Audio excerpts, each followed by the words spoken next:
Bapak Ibu peserta mengenal beliau lebih lanjut ya. Pak Rofi. Selamat pagi Pak Rofi. Selamat pagi Pak. Iki sudah banter iki. Ya Pak Rofi, selamat pagi. Ini teman-teman peserta sudah siap Pak Rofi. Nanti mohon disampaikan apa terkait dengan e-commerce untuk produk dari branding Airbus dan cutting stiker. Mungkin itu, dan Pak Muhadisin mungkin mau menyapa Pak Rofi terlebih dahulu. Monggo Pak Muhadisin. Ya, terima kasih Pak Iwan. Pak Rofi, apa kabar Pak Rofi? Ya baik Pak, alhamdulillah Pak, sehat Pak. Semoga Pak Rofi sehat selalu. Alhamdulillah. Jadi, sedikit gambaran ini Pak Rofi. Jadi teman-teman SMK ini kan ikut KKGSI, Camp Kreatif SMK Indonesia. Untuk temanya branding Airbus dan cutting stiker Pak Rofi. Nah, secara garis besar ini KKGSI ini kan jadi teman-teman nanti belajar untuk membranding sebuah helm, jadi subjeknya helm. Kemudian nanti harapannya ada produk yang bagus ya, yang memiliki nilai jual tinggi. Dan kemudian teman-teman juga minta diajari bagaimana cara memasarkan Pak Rofi. Jadi biar produknya bisa laku keras.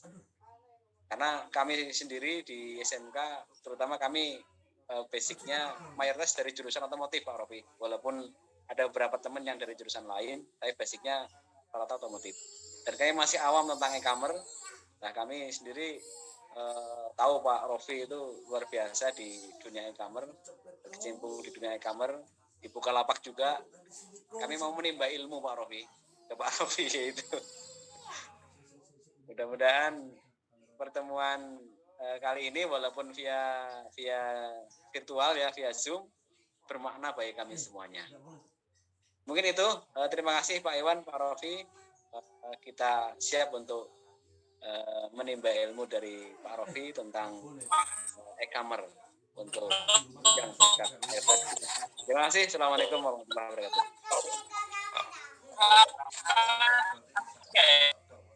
Terima kasih Pak Muhadisin.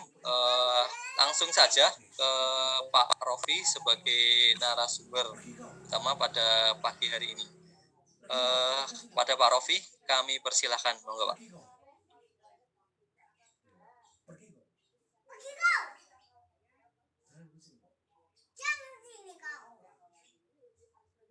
Ya, selamat pagi semuanya.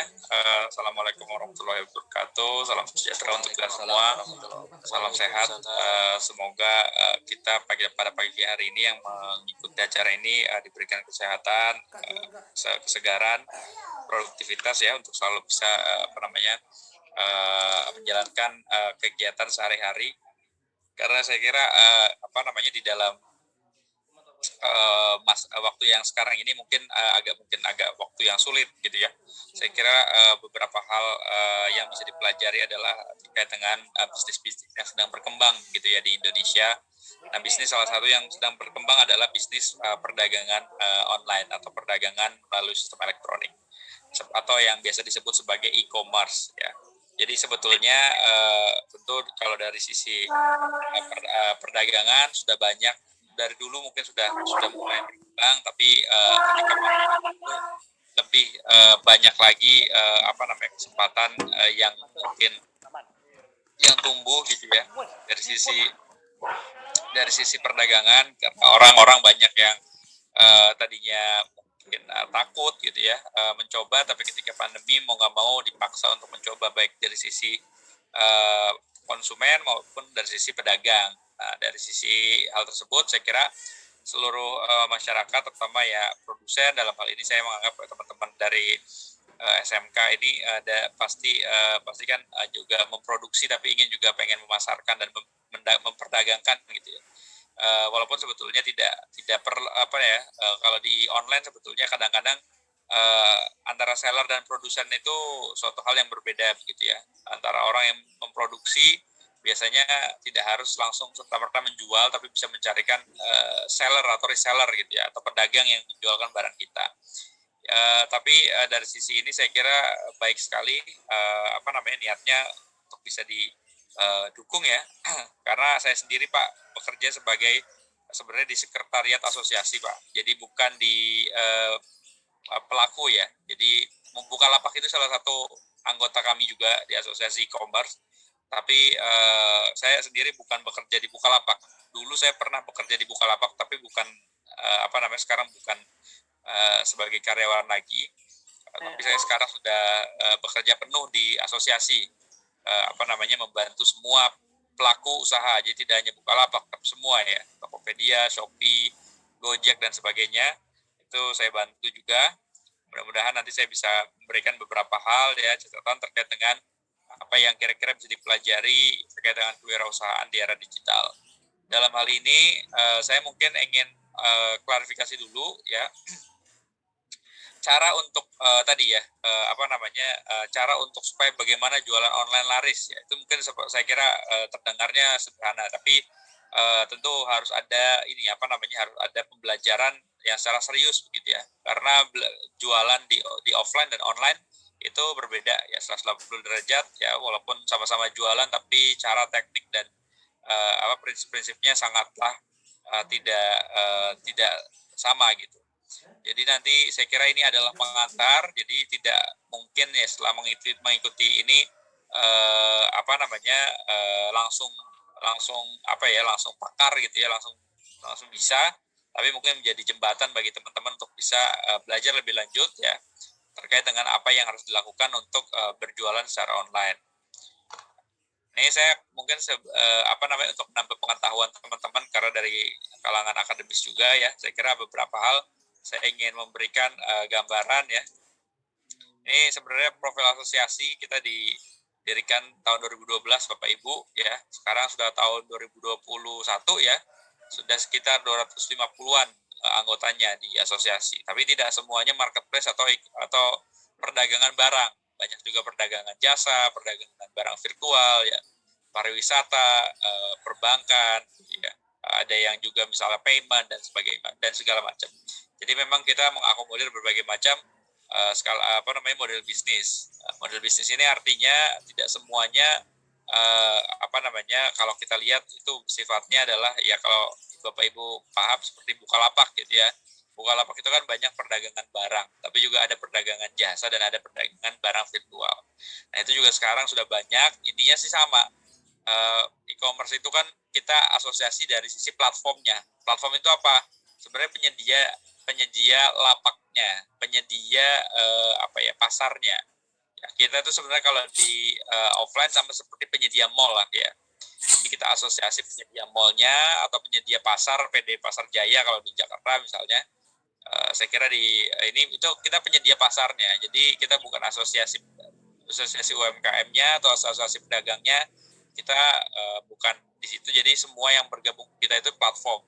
Jadi yang menyediakan pasarnya. Misalnya pasar apa? Pasar pembelian tiket misalnya, tiket pesawat, atau pembelian tiket hotel, atau pembelian tadi misalnya ya barang fisik apapun ya.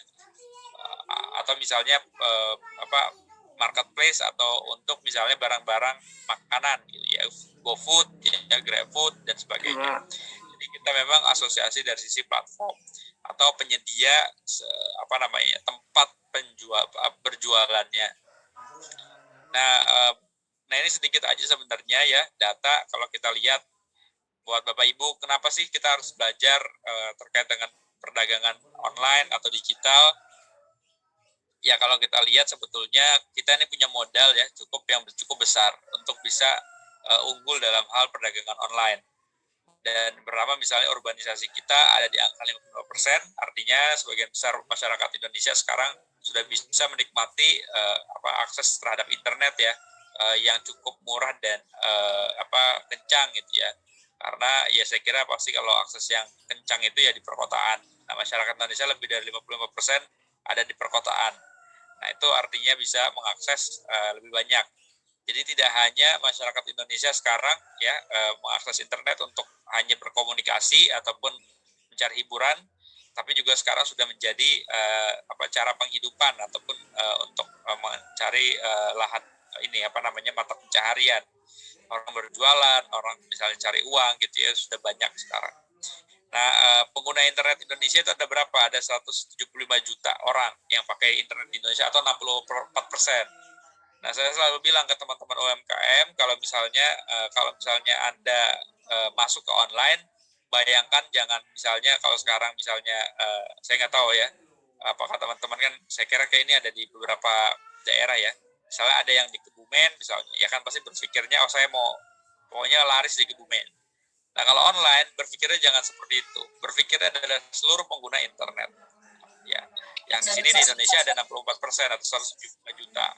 Jadi tidak terbatas Bapak Ibu. Jadi bisa ikut untuk perdagangan online ini selama logistiknya bisa menyediakan. Jadi kalau misalnya bahkan ya sekarang sudah bisa ekspor juga gitu ya. Beberapa platform e-commerce menyediakan platform untuk ekspor. Jadi sudah bisa seperti itu. Jadi kira mindsetnya harus diubah untuk misalnya bisa untuk bisa menjangkau seluruh pengguna internet terutama ya yang di nasional ya. Lalu gimana cara ininya cara menjangkaunya kan? Nah, itu paling nanti kita bicarakan misalnya terkait dengan logistik ya.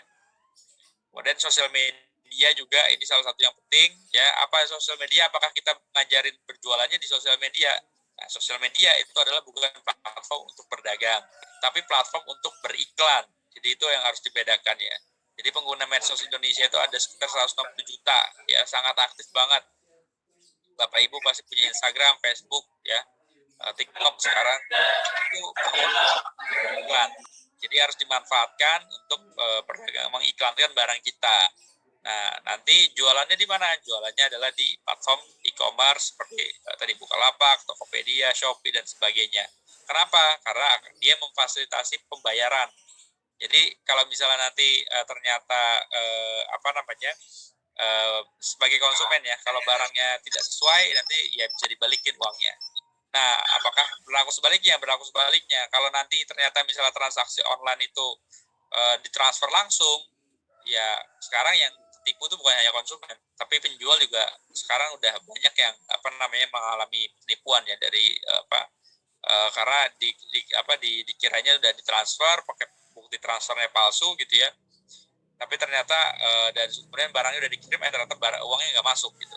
Nah, itu juga hal yang seperti itu bisa cegah dengan masuk ke platform e-commerce. Jadi kalau misalnya kalau belum dibayar yang akan diteruskan barangnya. Tapi kalau misalnya barangnya kemudian belum oke, atau kalau sudah oke baru nanti uangnya diteruskan. Karena kalau udah ditransfer nanti dia akan di-keep dulu sama si platform. Itu yang saya bilang sebagai fasilitator pembayaran. Ya, perkembangannya ekonomi digital seperti apa? Tahun 2020 transaksinya 286 triliun.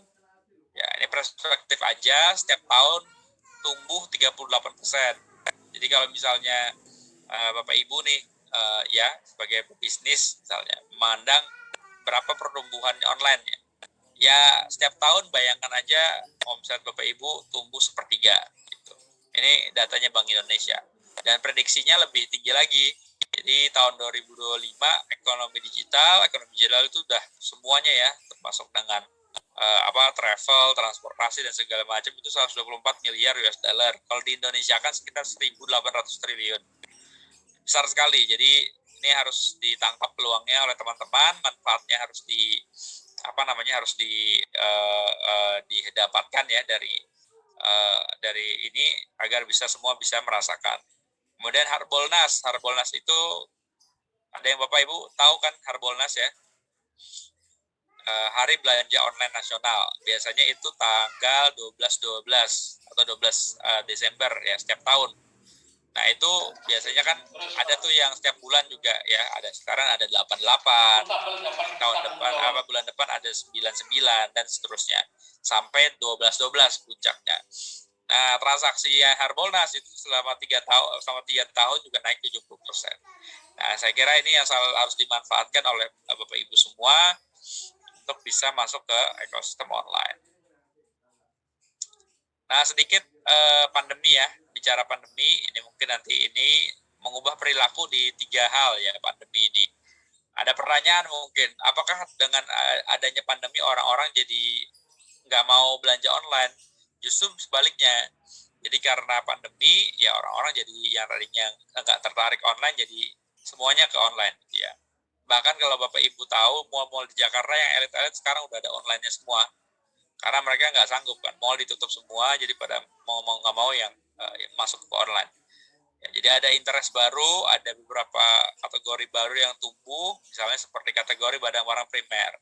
Sebelum pandemi itu orang-orang nyari kalau ke online biasanya belanjanya elektronik, ya, gadget, fashion, baju-baju ataupun kosmetik. Ya, jadi barang-barang yang sekunder lah, atau tersier bahkan. Nah, itu kalau misalnya sekarang barang-barang primer juga orang-orang pada beli. Misalnya seperti makanan, minuman, bahan-bahan mentah, kemudian barang-barang daily needs ya, kebutuhan sehari-hari ya, sampo, sabun dan sebagainya.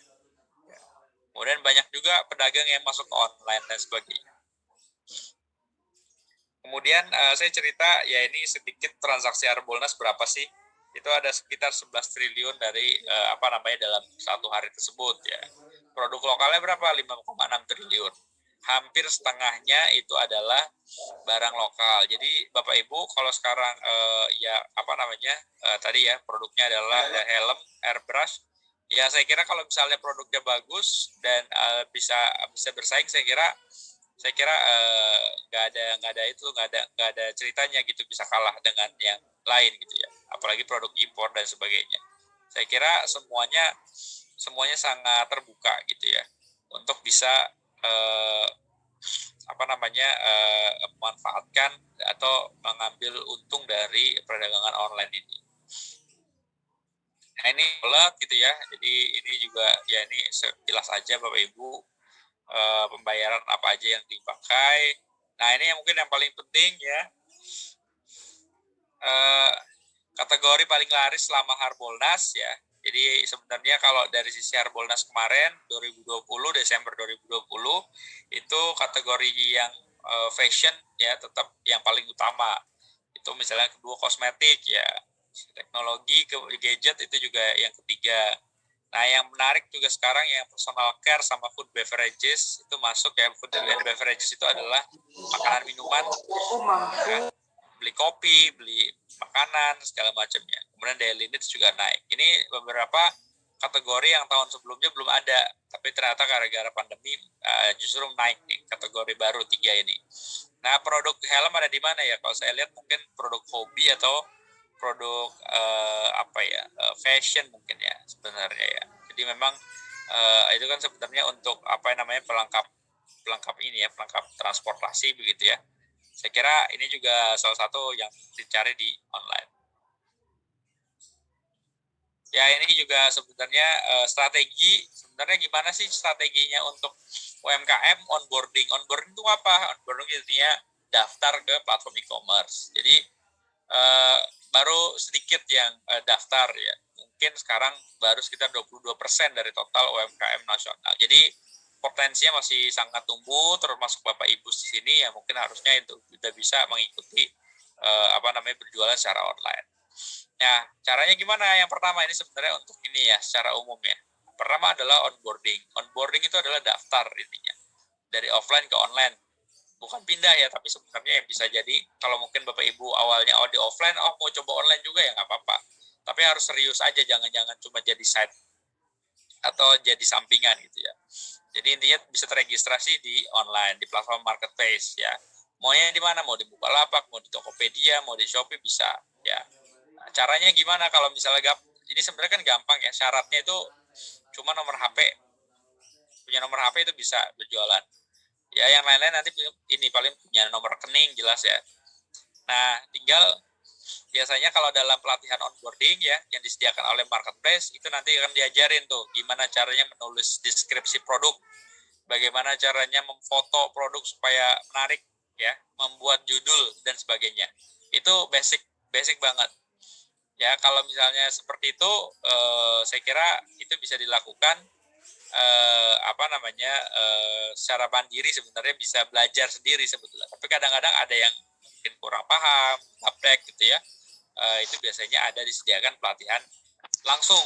Dulu pas zaman-zaman masih bisa ketemu offline tetap muka, ya diajarin langsung pakai HP gimana caranya supaya cahayanya bagus ya, biar apa gambarnya nggak buram segala macam. Itu ada tekniknya.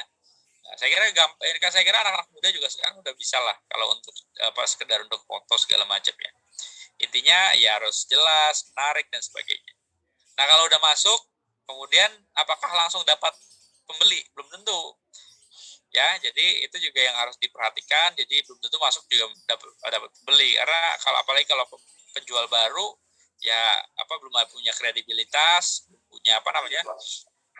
belum punya reputasi, ya orang-orang jadi ragu-ragu gitu ya membeli. Tapi saya kira pelan-pelan pasti akan naik. Nanti biasanya yang dilakukan adalah harus ada kenapa harus ada pelatihan ya, supaya nanti diajarkan cara-caranya. Kemudian ada pendampingan, biasanya pendampingan melalui ya grup, misalnya grup WhatsApp, grup apa ya gitu ya. Kemudian diajari bagaimana misalnya kalau ada transaksi harus segera, kemudian harus ada membangun kepuasan konsumen dan sebagainya. Setelah punya active selling ya, nanti misalnya scaling up atau misalnya meningkatkan skala bisnis ya. Kemudian baru setelah itu sudah naik terus ya, kita berharapnya bisa ekspor ya. Ya, nah ini sedikit aja mungkin Bapak Ibu yang belum paham ya. Kenapa harus manfaatnya onboarding atau terdaftar di platform digital? Pertama, pasarnya lebih luas. Ya. Pertama tadi seluruh pengguna internet. Jadi terbatas di kota Bapak Ibu. Ya, tidak hanya di kota kabupaten yang Bapak Ibu tinggali, tapi juga bisa seluruh pengguna internet. Kemudian toko buka 24 jam 7 hari seminggu. Ya, jadi misalnya tidak ada hari libur ya, palingnya nanti ya bisa ditunda untuk pengirimannya. Yang jelas toko selalu buka kalau misalnya pembeli mau beli gitu ya. Nah, yang ketiga adalah bisa tanpa modal. Nah, kok bisa kalau tanpa modal? Iya, karena kita registrasi, kita misalnya bisa menjualin produknya orang atau jadi reseller ya. Jadi kita ngambil produknya orang, kita fotoin, ya nanti kita kalau ada jual baru mungkin kita kasih ininya. Atau misalnya jadi dropshipper, bahkan sama sekali nggak megang barang, itu juga bisa. Banyak juga yang seperti itu.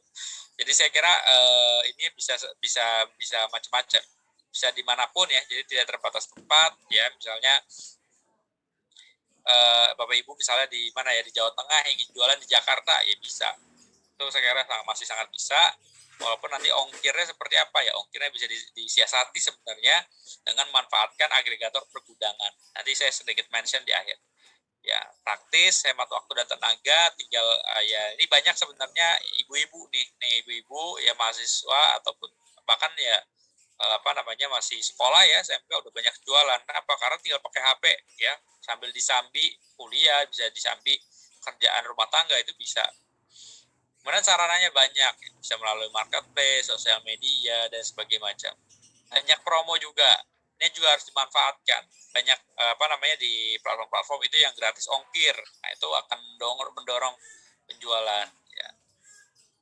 Jadi saya kira itu yang manfaatnya mungkin sekedar mengingatkan.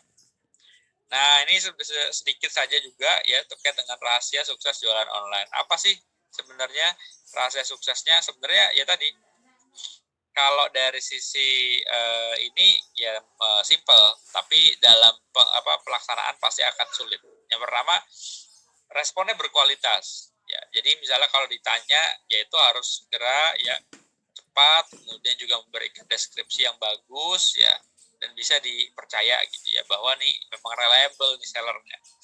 Kemudian pengirimannya oke ya, packaging juga harus bagus. Bagus nih dalam artian ya tergantung barang ya. Kalau misalnya pertama yang paling penting adalah barang harus terproteksi. Yang kedua ya tentu harus yang menarik.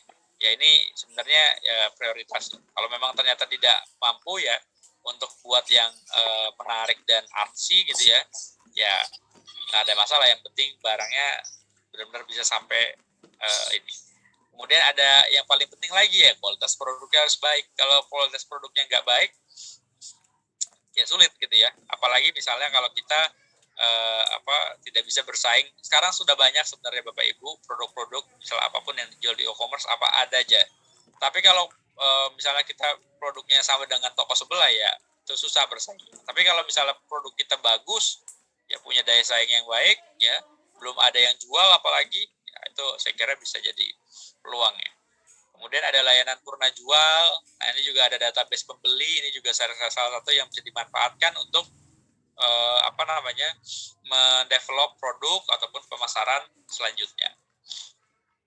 Nah, tergantung produknya apa. Ya, jadi pertama adalah registrasi ya.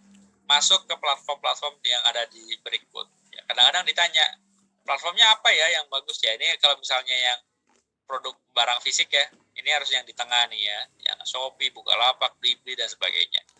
Ini sebenarnya kita ini disebutnya sebagai marketplace. Biasanya marketplace itu ya marketplace ini sebagai inilah sama seperti pasar gitu ya, loka pasar sebenarnya istilahnya.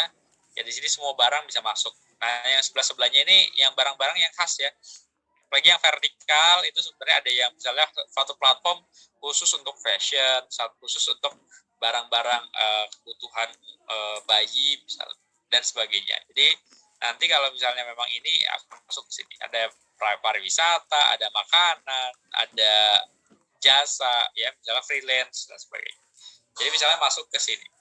Jadi artinya tinggal registrasi kemudian membuat akun di salah satu atau di beberapa ya. Jadi nggak apa-apa bikin banyak juga. Dan kadang-kadang ada ditanya misalnya saya harus utamakan yang mana? Saya kira bisa bikin 2 atau 3. Nanti kita lihat ya mana yang paling cocok dengan produk kita ya, tentu bisa difokuskan di situ. Dan kita nggak bisa bilang ya misalnya Shopee itu khusus apa sih, Bukalapak tuh khusus apa sih produknya, karena semuanya ada, tapi ya pasti nanti dilihat benefitnya mana yang paling besar. Biasanya promo itu juga menentukan ya, karena kan konsumen suka yang namanya promo, cashback, garis ongkir, yang mana yang paling lagi rame. Nah itu harus ikutin. Ini juga sama tadi ya, intinya adalah servisnya harus respon pelanggan ramah, cepat, helpful, pengiriman cepat dan packing baik ya, jaga kualitas produk, deskripsi produk yang detail, harga yang kompetitif ya, itu juga saya kira kuncinya lah ya. Ini sih saya kira teman-teman pasti udah tahu gitu ya, tinggal bagaimana tadi produk tersebut bisa masuk ke dalam platform. Jadi yang paling penting kalau basicnya adalah onboarding dulu, atau yaitu daftar, upload produk ya, deskripsi produk semua harus sudah ada. Nah setelah produk semua itu masuk ya di registrasi ya, semua produknya udah diupload ya, semuanya sudah beres lah. Biasanya di situ pertanyaan selanjutnya, loh kok dikit atau sepi ya, kok ada yang beli ya gitu. Nah, kenapa? Karena ya harus dipasarkan. Namanya juga toko baru atau produk baru ya harus ada marketingnya. Nah, kalau dalam ilmu digital namanya ilmu digital marketing. Nah, ini sebenarnya ilmu yang baru dan sebenarnya bisa dipelajari semua orang, dan ilmunya gratis sebenarnya Bapak Ibu. Jadi bisa dipelajari di internet, sebenarnya di YouTube tuh banyak yang ngajarin digital marketing aja. Untuk misalnya berjualan di mana gitu. Itu intinya digital marketing, saya sering bilang cerita gini. Digital marketing itu ya pakai filosofinya tukang sayur keliling ya. Kalau Bapak Ibu punya toko, itu sama seperti tukang sayur di pasar ya. Misalnya Bapak Ibu ya katakanlah buka atau bahkan punya website sendiri ya. Misalnya mau bikin website sendiri lah, toko helm airbrush ala Kebumen atau apa. Itu ya toko gitu ya. Terus gimana cara orang untuk supaya main di situ? Caranya adalah ya harus di marketing. Marketingnya kalau digital marketing itu caranya tukang sayur. Ya, kalau kita cuma punya toko aja, apalagi ya misalnya tadi ya, kita katakanlah punya toko di mall gitu ya. Kan kita orang yang akan membeli hanya orang yang datang ke mall tersebut atau ke pasar tersebut, benar ya, Ibu ya. Kalau misalnya tidak datang ya nggak beli, ya wong nggak ada di situ gitu ya. Nah beda dengan tukang sayur. Tukang sayur, walaupun misalnya orang tersebut atau pelanggannya nggak ada niat untuk beli, karena misalnya ada tukang sayur lewat, dia jadi inget, oh di kulkas bawang udah habis nih, atau misal telur udah habis. Akhirnya dia jadi beli. Nah itu filosofi digital marketing apa? Jemput bola pemasaran langsung datang ke mukanya para pelanggan di sosial media. Orang main sosial media kira-kira ada yang niat mau beli sesuatu nggak?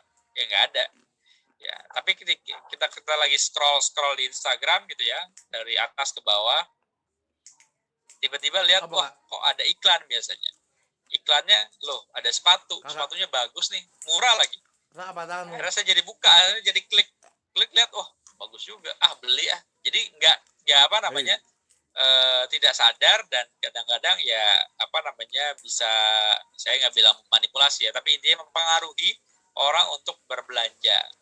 Nah, itu caranya adalah memanfaatkan media sosial yang saya bilang sebagai platform beriklan.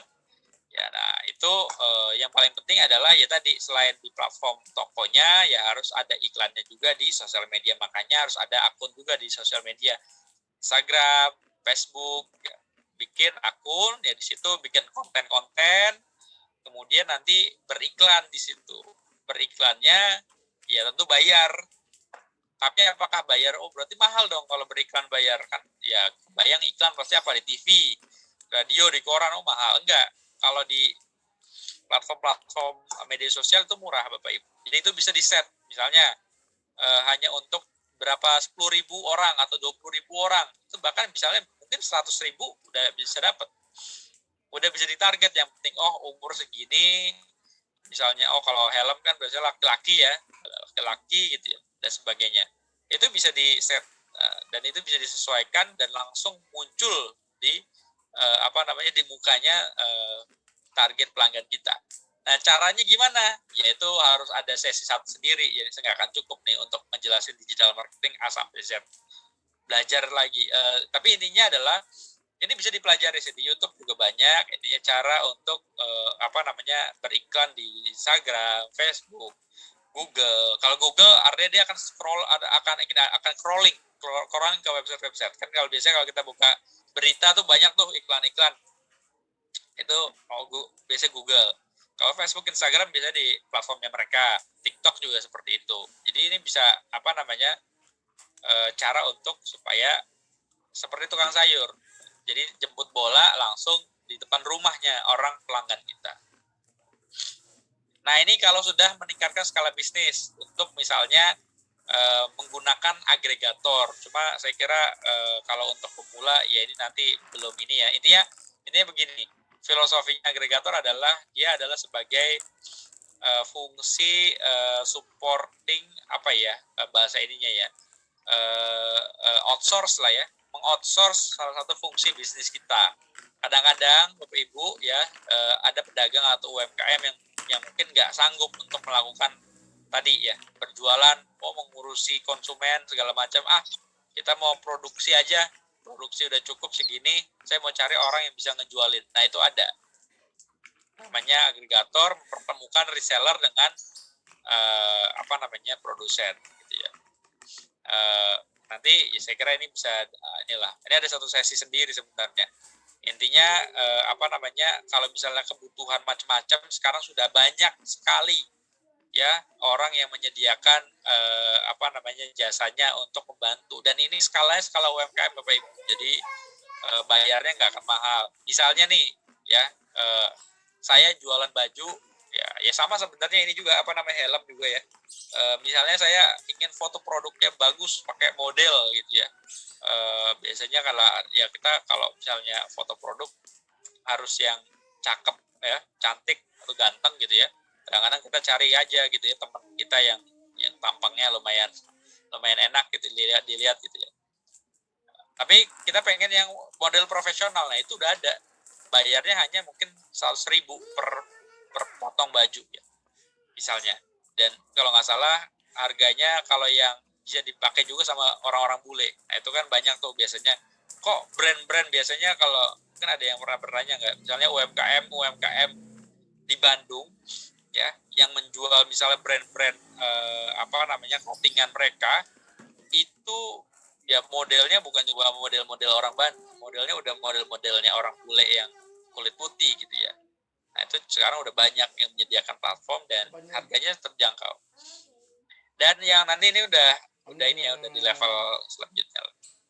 Ini seperti itu Bapak Ibu, untuk jadi ini pengantar ya. Nanti saya akan buka ya Instagramnya saya dan Instagramnya asosiasi. Di situ kita sering bikin pelatihan gratis untuk pemula ya, gimana caranya berjualan. Nanti Bapak Ibu silakan datang, daftar. Di situ juga webinar biasanya ya, tinggal datang untuk belajar. Nanti setelah ini saya share ya. Terima kasih Bapak Ibu, saya kembalikan ke moderator.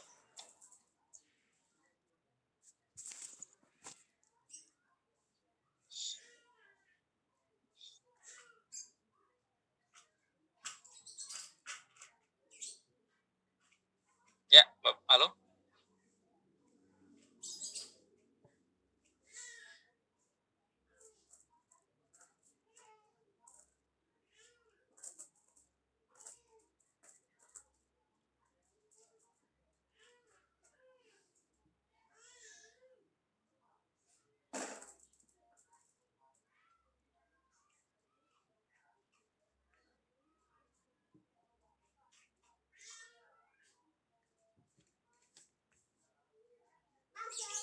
Terima kasih Pak Rofi, luar biasa materi yang diberikan, pengetahuan kepada kita semuanya.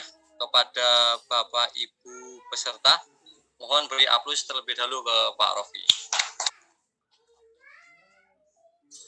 Untuk selanjutnya kami membuka sesi tanya jawab. Mudah-mudahan nanti Pak Rofi juga berkenan untuk memberikan penjelasan yang lebih detail kepada Bapak Ibu para peserta yang ingin bertanya lebih lanjut. Silakan Bapak Ibu yang mau bertanya mungkin. Ya, Pak Abdul Rianto mungkin sudah siap dengan pertanyaan, monggo. Atau yang lain Pak Reza.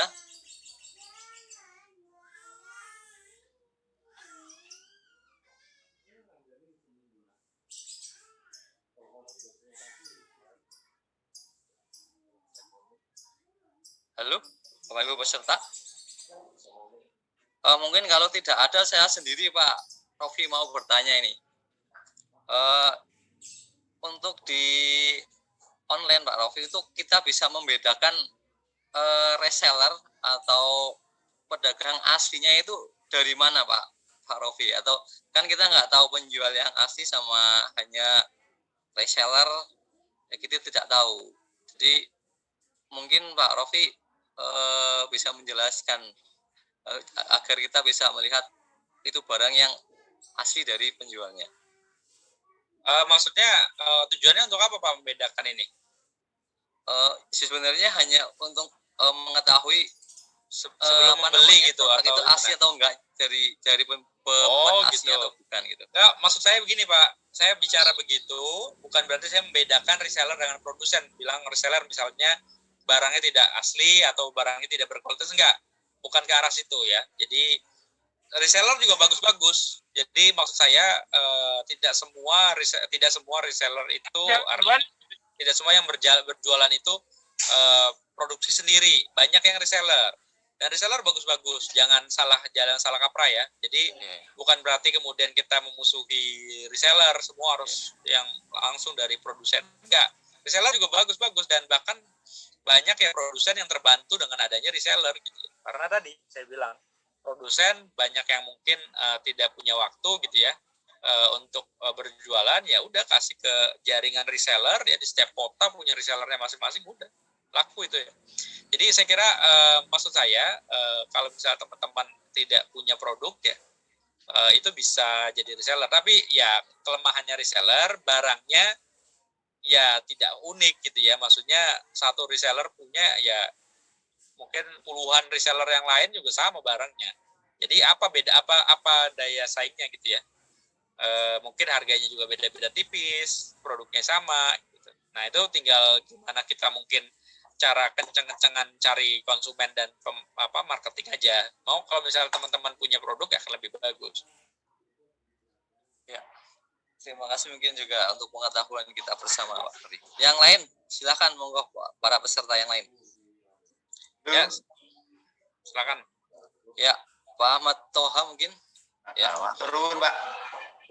Tanya sama Pak narasumber nih. Terima kasih, materinya luar biasa.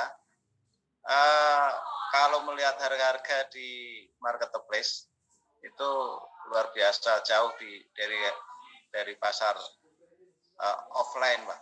Itu kira-kira misal kami yang UMKM itu mau terjun ke sana untuk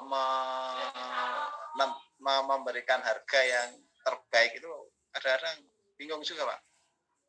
Mungkin ada tips untuk menekan supaya harga bisa bersaing di online, Pak. Maturun, Pak. Ya. Mohon izin, Pak. Kalau Bapak berarti maksudnya sebagai reseller ya? Maksudnya jualan barang orang lain ya? Sebagai produsen, Pak. Produsen aja. Oh iya. Ya kalau untuk produsen ya katakanlah misalnya pertama misalnya barangnya berbeda. Misalnya nih ya, ada barangnya katakanlah sama ya, sama-sama helm misalnya. Ternyata kok helm helm yang di online kok murah banget gitu ya. Apakah misalnya nanti kita kalau kalau harganya yang kita kasih itu lebih tinggi, apakah nggak laku? Saya kira nggak juga, Pak. Jadi ini kita berbicara masalah produsen yang produknya beda ya, tapi sejenis misalnya tadi helm ataupun misalnya ya macam-macam lah ya. Jadi misalnya satu jenis misalnya, tapi produknya beda. Ya, begitu Pak ya, betul Pak ya. Intinya produk yang di online tuh mesti unik, Pak ya. Unik dan beda dari yang ada di offline berarti. Enggak Pak, maksud saya begini Pak. Jadi maksudnya konsumen saya kira nggak akan melihat harga itu satu-satunya faktor untuk memutuskan membeli. Artinya begini, kalaupun misalnya barangnya lebih mahal, kalau ternyata kualitasnya lebih bagus dan bisa membuktikan kalau memang betul-betul produk yang kita jual itu adalah punya nilainya lebih dibandingkan yang produk yang lebih murah, saya kira akan laku juga Pak.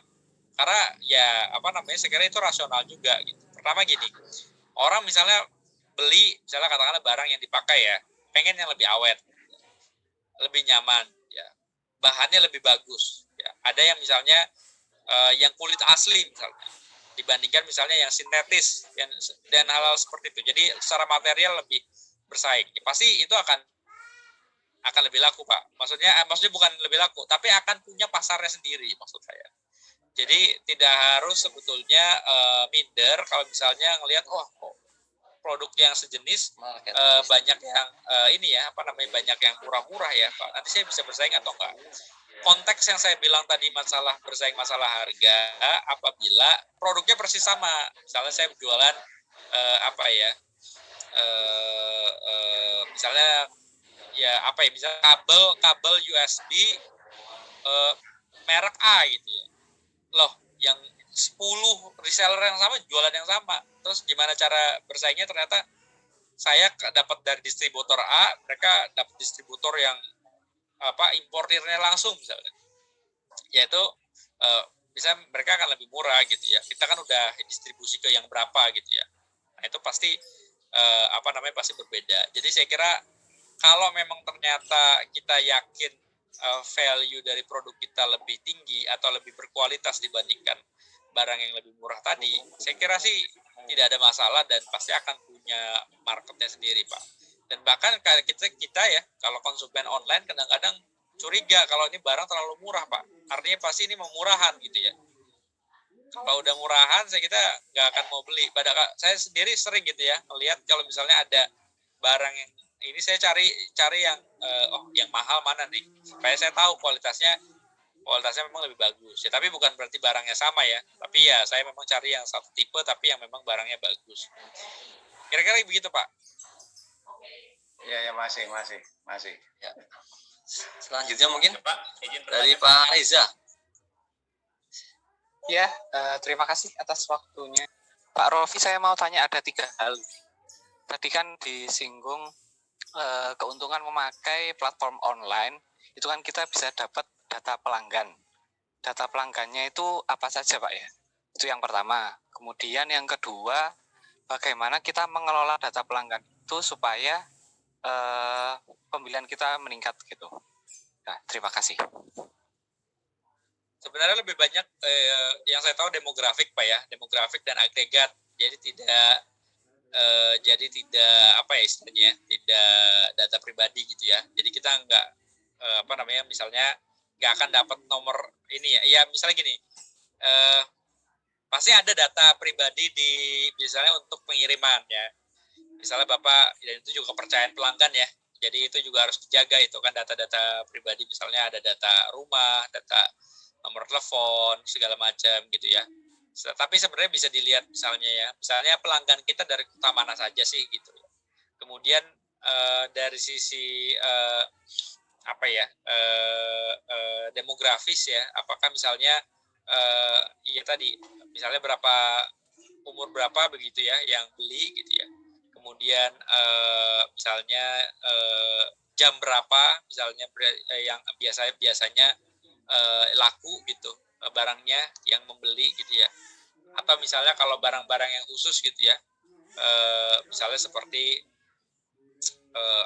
barang-barang muslim itu biasanya kapan ya dibelinya ya, biasanya seperti Ramadan segala macam. Jadi itu data-data yang bisa kita dapatkan dari dari online, karena kan semuanya tercatat ya. Nah kalau misalnya kita masuk lagi ke misalnya masalah data pelanggan tadi ya, tentu saya kira itu bisa di manage dari situ sih. Jadi misalnya kalau apalagi kalau makanan ya, misalnya habit orang itu beli produk kita itu jam berapa ya, kapan ya, terus kemudian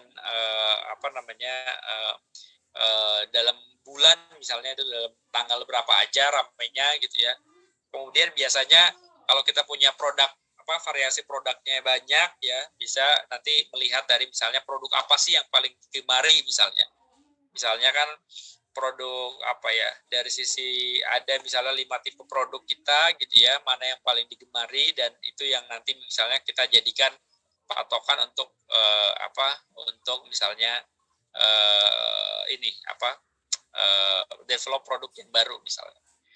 Jadi itu juga bisa jadi seperti itu juga gitu. Dan ya, terima kasih Pak Rofi. Mungkin yang lain Pak Safiullah yang siap bertanya, monggo. Siap. Saya Pak. Oke, siap Pak. Terima kasih kepada narasumber. Saya ingin bertanya mengenai platform itu. Jadi dari pengalaman itu ada satu platform yang bernama Marketplace yang berada di Facebook. Kemarin ada yang jual Yamaha NMAX itu harga 16 juta ya. Jadi setelah saya hubungi, ternyata alamat penjual sama tertera di HP itu berbeda Pak. Jadi saya sebagai pelanggan itu bingung. Untuk marketplace atau platform yang menurut Bapak yang recommended itu yang bagaimana sih Pak? Ya, jadi begini Mas, kalau Facebook itu saya sudah bilang ya, itu platform buat iklan sebetulnya, bukan buat bertransaksi. Nah, itu harus dibedakan ya. Jadi mereka itu sebenarnya, ya tentu ada ya, yang marketplace itu Facebook di Instagram juga ada, tapi mereka kan nggak ada check out-nya, nggak ada buat langsung bayar. Mereka ya cuma lihat ininya aja. Transaksinya kan di luar Facebook kan. Bener Pak ya? Ya. Nah itu yang mungkin Bapak harus hati-hati, karena kalau yang namanya iklan ya orang bisa posting bebas-bebas aja. Tapi harus berhati-hati untuk misalnya transaksinya. Bukan berarti saya kemudian yang di Facebook itu semuanya palsu, semua enggak. Tapi itu namanya orang beriklan ya, kita harus cek dulu, jangan bertransaksi di situ, tapi harus ada platformnya. Nah kalau saya sih ya, kalau untuk apalagi untuk yang barang-barang yang mahal seperti motor, mobil, itu saya kira harus ketemu ya, harus ketemu dan jangan sampai transfer dulu atau seperti apa. Dan itu lebih hati-hatilah kalau untuk barang-barang yang sifatnya mahal seperti itu gitu ya. Nah, kalau misalnya mau yang via via yang aman barangnya ya via marketplace, tapi saya nggak yakin kalau ada motor di situ ya. Cuma kalau misalnya Bapak pengen yakin ya bisa tanya, misalnya ada akun marketplace-nya nggak gitu, Tokopedia atau Bukalapak, Shopee dan lain-lain. Nanti bayarnya via sana. Jadi kalau barangnya nggak dikirim atau bermasalah ya tinggal bisa dibalikin uangnya. Online ya. Oh, Yo, lanjut. untuk begini Pak, Oke, aku tak. untuk Oke. untuk sebagai penjual, apabila ada pelanggan yang merasa tidak puas dan ingin mengembalikan barangnya itu Pak, kita sebagai penjual itu harus bagaimana Pak? Jangan barang yang kita kirim sudah sesuai spek, sudah sesuai yang tertera yang kita jual, tapi pelanggannya masih belum puas lah. Jadi Ya, kan itu nanti berpengaruh pada rating kita di marketplace itu. Ya makanya biasanya platform itu akan jadi mediator, Mas. Nah, itu biasanya disebut sebagai istilah hukumnya ODR ya, Online Dispute Resolution. Jadi ini kan berselisih nih penjual sama pembeli, ya. Ya, ini kata pembelinya barangnya nggak sesuai, kata pedagangnya udah benar kok. Nah, itu ya udah nanti si platform akan memfasilitasi mediasi gitu ya. Seperti apa? Ya nanti misalnya kalau misalnya tadi misalnya si pembeli tidak sesuai, ya kirim buktinya, misalnya kirim videonya, dari mana nggak sesuainya. Nanti dilihat, kalau memang terbukti nggak sesuai ya berarti ya penjual harus harus mengikuti gitu ya. Kalau nggak uangnya ya akan dibalikan ke ke si pembeli gitu. Kalau masalah rating saya kira gini loh, kalau rating itu kan masalah servis ya. Kalau ternyata misalnya barangnya nggak sesuai terus kemudian yang penting sellernya punya etikat baik, saya kira si konsumen juga akan punya penilaian gitu. Oh ternyata dia mau gitu ya. Kan ada seller yang wah pokoknya saya nggak mau gini ya, berantem gitu ya. Nah itu yang jelek. Tapi kalau misalnya ternyata memang buktinya sudah jelas ya, walaupun saya juga nggak kalau misalnya semua pembeli itu jujur ya, pembeli juga banyak yang nakal juga. Tapi ya disitulah fungsi yang ada yang namanya platform gitu ya. Kalau misalnya kecuali kalau transaksinya langsung, ya itu sih ya selesaikan sendiri gitu. Siap. Terima kasih Pak atas penjelasannya. Saya rasa cukup jelas. Ya. Saya kembalikan moderator. Selanjutnya mungkin dari Pak Aprijal yang tadi sudah siap bertanya ini. Silakan Pak Aprijal. Baik Pak, terima kasih Pak moderator dan juga Bapak pemateri pada siang hari ini. Yang mau saya tanyakan itu, kami kan nanti akan memasarkan produk yang kami buat berupa helm yang sudah kami branding. Itu kalau misalnya kami milih satu platform marketing online, misalnya kami pemasarannya di bukalapak.com, apakah kami harus membuat akun tersendiri dan apakah akun tersebut itu berbayar Pak? Mohon info. Terima kasih Pak. Sorry Pak, yang terakhir, apakah akun tersebut berbayar apa gratis kemana Pak? Oh ya, kalau marketplace semua gratis Pak. Yang bayar iklannya. Jadi misalnya gini, kan marketplace itu kalau misalnya ketik misalnya helm. Kalau misalnya Bapak nggak bayar iklan ya nanti belum tentu muncul paling atas. Cuma kalau bayar nanti akan muncul paling atas. Tapi itu nggak harus bayar, gratis itu Pak. Oh gitu Pak. Ya berarti harus buat akun sendiri Pak ya untuk Ya pemasarannya. betul Pak. Betul. Ya nanti mungkin bisa pakai brandingnya apa gitu ya, dipikirkan yang ini. Oke Pak. Makasih. Mungkin bisa dikumpulkan dulu kali ya Pak moderator pertanyaannya biar langsung dijawab. Oke, siap Pak Rofi. Ini sebenarnya sudah banyak juga yang chat di chat Pak. Namun kita buka yang live ini. Gimana Pak Rofi? Mau kita bacakan dulu atau yang langsung live ini Pak Rofi? Saya Pak. Saya coba yang chat dulu ya. Saya lihat yang paling bawah ini saya kira cukup menarik nih. Iya Pak. Jadi bagaimana efektivitas iklan berbayar di media sosial seperti Facebook? Kalau ada iklan harian, mingguan, bulanan, berapa lama waktu yang paling efektif? Ya saya kira tergantung budget ya. Sebenarnya kan kalau untuk gini, yang paling penting adalah set target objektif target apa namanya marketnya ya. Itu yang paling itu efektifnya itu masalah itu. Kalau untuk durasi ya, durasi itu kan memperlihatkan seberapa apa namanya seberapa nanti sama berapa banyak orang yang akan terimpact gitu ya. Misalnya saya bayar 100.000, ya nanti mungkin ya saya lupa ya berapa dapatnya ya. Biasanya ya tergantung. Misalnya saya mentarget kota apa, misalnya Kebumen ya Jawa Tengah, ada yang di Jakarta, ada yang mana. Biasanya paling apa ya 20.000 orang misalnya.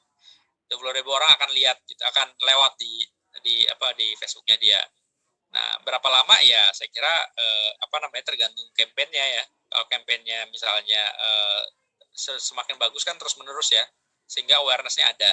Tapi kan tergantung budget juga. Jadi makanya yang paling kalau nasihat saya lebih ke targetednya sih apa namanya kotanya ataupun misalnya apa demografinya ya, laki-laki, umur berapa, apa namanya kesukaannya apa dan sebagainya, itu akan lebih efektif. Mungkin boleh mungkin singkat-singkat aja Pak, monggo Pak. Mungkin ini udah ada 3 nih ya. Belum tanya lagi Pak. Ada 3, boleh dirangkum semua singkat-singkat. Pak Ujang nih, Pak Ujang nih dari tadi nih Pak Ujang. Siap Pak. Ya baik Pak, terima kasih. Saya singkat aja Pak. Itu kan jualan online kayak jualan biasa aja lah, kalau bahasa Sundanya ada dasar. Itu mungkin kita dalam berjualan itu yang harus kita hadapi adalah masa sepinya Pak. Gitu kan. Namanya jualan baru kan pasti nggak langsung laku tuh. Gimana strateginya Pak? Apalagi ini online gitu. Itu aja Pak singkat dari saya. Terima kasih. Untuk Terima kasih Pak Ujang. Ya. Selanjutnya dulu mungkin Pak Abdul Rianto, Pak Abdullah Rianto. Ya silakan. Ditampung dulu yang tadi Pak Ujang.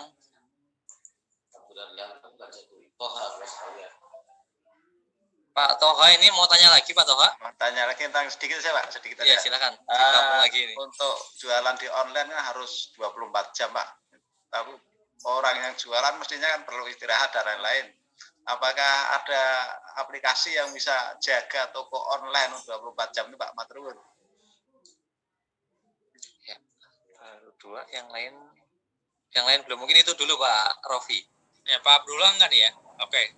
Maksudnya kita habisin aja gitu ya. Nanti saya langsung jawab semua. Ya. Pak Abdullah. Ya? Oke. Silakan Pak Abdullah. Di unmute Mas Iman. CD raise. Nggak aktif ya?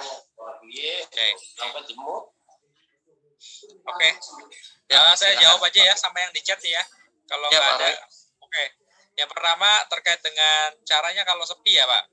Makanya tadi saya udah jelaskan sepertinya ya. Jadi step-stepnya memang ketika daftar pasti ya masih sepi, nggak akan langsung dapat penjual. Tapi yang paling penting adalah kenapa harus memasarkan via channel-channel yang kita familiar, seperti misalnya media sosial gitu ya. Jadi jangan cuma ya sama seperti kita buka toko ya, jangan diem aja ya, bisa nyebar selebaran lah, bisa apa namanya ini broadcast misalnya ke WhatsApp ya. Bapak kan pasti punya teman-teman, tetangga ya, grup RT, grup RW, terus apa namanya ya teman-teman lah, keluarga apa namanya sadayana gitu ya. Itu bisa ya bikin grup apa broadcast ya, misalnya bisa dibeli apa namanya menjual ini ya, apa saja yang dijual ya, kemudian bisa langsung kalau mau link ke Tokopedia atau link ke Bukalapak tadi ya, pengen ke link ke Bukalapak misalnya, ya itu bisa dilakukan gitu ya. Jadi saya kira manfaatkan, jadi gini, marketing yang paling simple itu adalah ke orang yang kita kenal Pak. Jadi jangan dulu berandai-andai kita pengen laku sama orang yang nggak kita kenal. Kalau misalnya sekeliling kita aja nggak bisa nggak bisa kita yakinkan untuk beli gitu ya. Jadi yang paling mudah adalah orang sekeliling kita, teman-teman, tetangga, saudara gitu ya. Coba diiklankan dulu ke mereka ya, supaya tadi ini juga menjawab yang ini ya. Kan ratingnya masih 0 nih, yaitu cobalah jual ke teman-teman dulu gitu. Teman beli, kasih rating, nanti mulai itu kan naik, nanti orang-orang mau melihat, oh berarti udah ada yang beli, kalau udah ada yang beli saya percaya tokonya gitu. Jadi sama Pak, sebenarnya kan untuk dapat kepercayaan awal ya pasti nggak gampang ya, tapi ya itu yang bisa membantu kita adalah orang yang sudah percaya kita dari awal, yaitu orang teman-teman kita lah, saudara, tetangga, ya tadi grup RT, grup RW, Karang Taruna itu sebarkan semuanya tuh. Pakai WhatsApp itu bisa Pak, bikin ini segala macam. Tadi ya terkait dengan ini harus 24 jam, nanti ada nggak ini Pak? Kalau di platform itu biasanya ada pesan otomatis Pak, jangan khawatir. Jadi kalau di luar jam operasional, nanti kalau ada orang yang ngechat, nanti itu akan ada balasan otomatis. Mohon maaf, sedang tidak aktif, nanti akan dijawab pada jam segini-segini, atau apa gitu ya. Terserah, nanti bisa di-custom itu biasanya. Oke, mungkin tadi saya mohon izin, ke panitia. Sebenarnya saya jam 11 sudah harus, sudah harus pergi Bapak Ibu. Nanti gini aja, kalau yang mau bertanya bisa hubungi saya langsung ke media sosial saya. Mohon maaf nih sebelumnya Pak Iwan Pak Rafi dan Bapak Ibu semuanya, karena ada hari Sabtu banyak urusan pribadi gitu ya. Tapi nanti mungkin yang mungkin saya bisa konsultasi, gini saya akan sampaikan. Ini ada 2 akun Instagram. Di sini Bapak Ibu punya, Pak Iwan di sini punya Instagram semua nggak ya? ada kayaknya Pak. Ada ya. Facebook enggak, Facebook minimal punya Pak. Ya, Facebook punya. Tapi gini, saya mau kasih Instagram saya sama organisasi saya, kelihatan ya di screen ya. Ya, kelihatan. Nah ini Instagram saya. Boleh dicatat ya. Ini ada Instagram saya _udarojat. Ini masih diprotek, cuma nanti di follow aja, nanti saya bisa ini. Nanti bisa di sini bisa langsung tanya ke saya, bisa kirim message aja.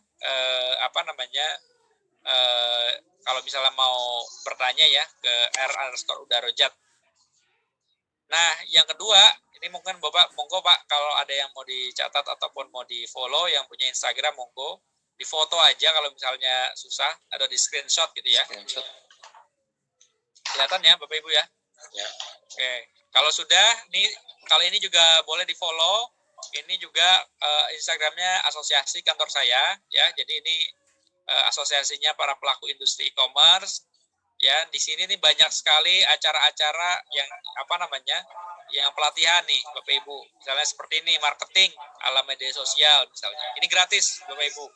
Langsung diajarin sama orang Facebooknya, sama orang Instagramnya langsung.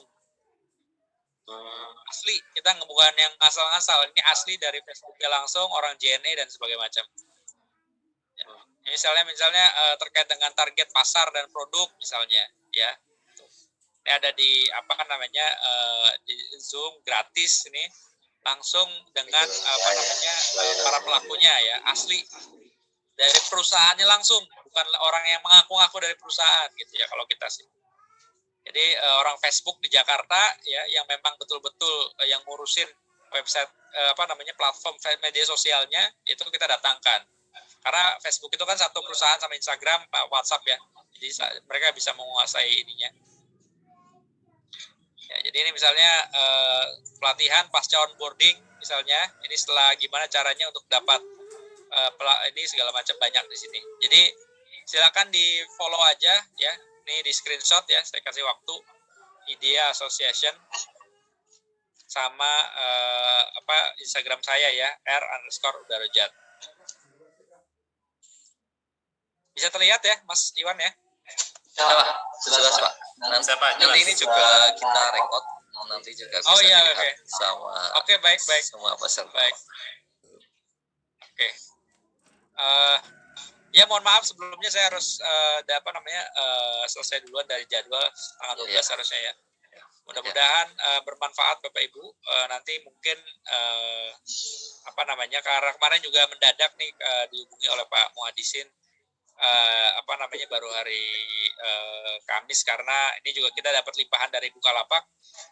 Nanti mungkin kalau persiapannya lebih panjang nanti juga insya Allah bisa dihubungi lagi sih kita sih terbuka aja Pak untuk sharing hal-hal seperti ini, hanya waktunya ya nanti mungkin kita atur lagi. Ya. Jadi Terima kasih saya Pak Rofi. stop share ya di sini. Ya. Begitu aja Terima mungkin kasih. Bapak Ibu, terima kasih atas perhatiannya. Saya tutup, mohon maaf apabila ada kekurangan. Assalamualaikum warahmatullahi wabarakatuh.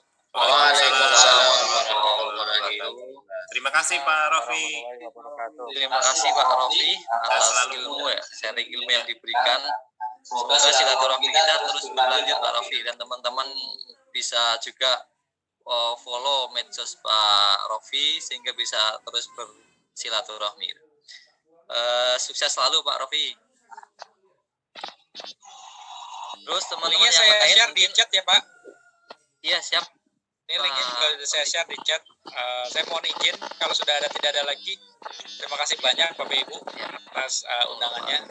Mudah-mudahan bisa ketemu lagi di kesempatan selanjutnya. Mohon izin live ya Pak Iwan. Ya. Terima kasih Pak Rofi. Terima kasih banyak. Ya.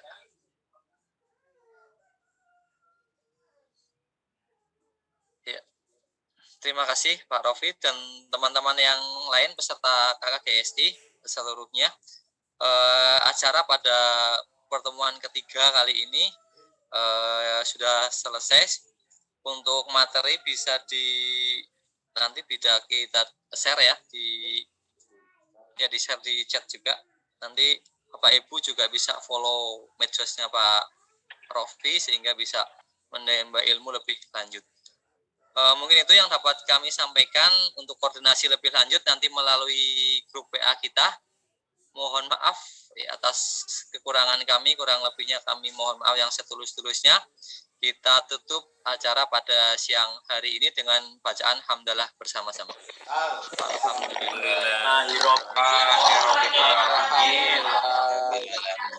Kami akhiri. Assalamualaikum warahmatullahi wabarakatuh. Waalaikumsalam warahmatullahi wabarakatuh.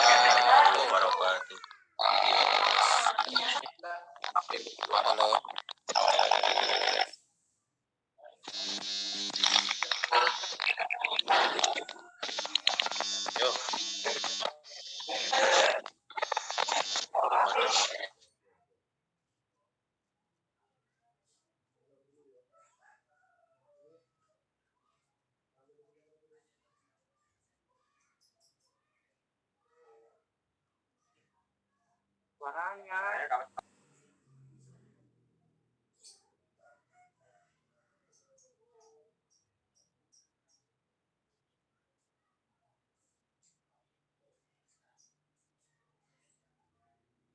Iya kan ngomong loro ngono ndak nak Nino. Karena anak Nino udah masuk sekolah ini dekat rumah sana juga TV di sekolah. Aku ya.